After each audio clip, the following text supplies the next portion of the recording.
के छौरी लहंगा चोली छोटाइट टाइट लाल बाबू के छौरी लहंगा चोली छोटाइट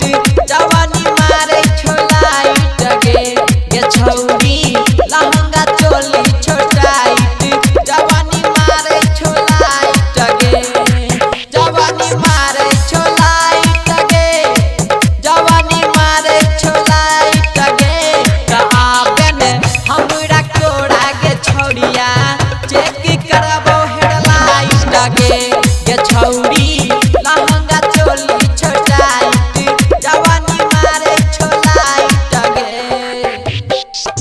धूम रिकॉर्डिंग स्टूडियो राजा सुनवरसा थाना चौक लाल बाबू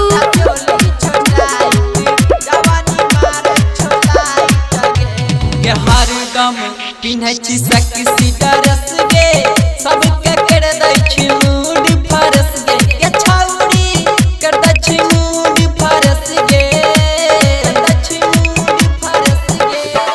हरदम पिन्है छी सेक्सी ड्रेस गे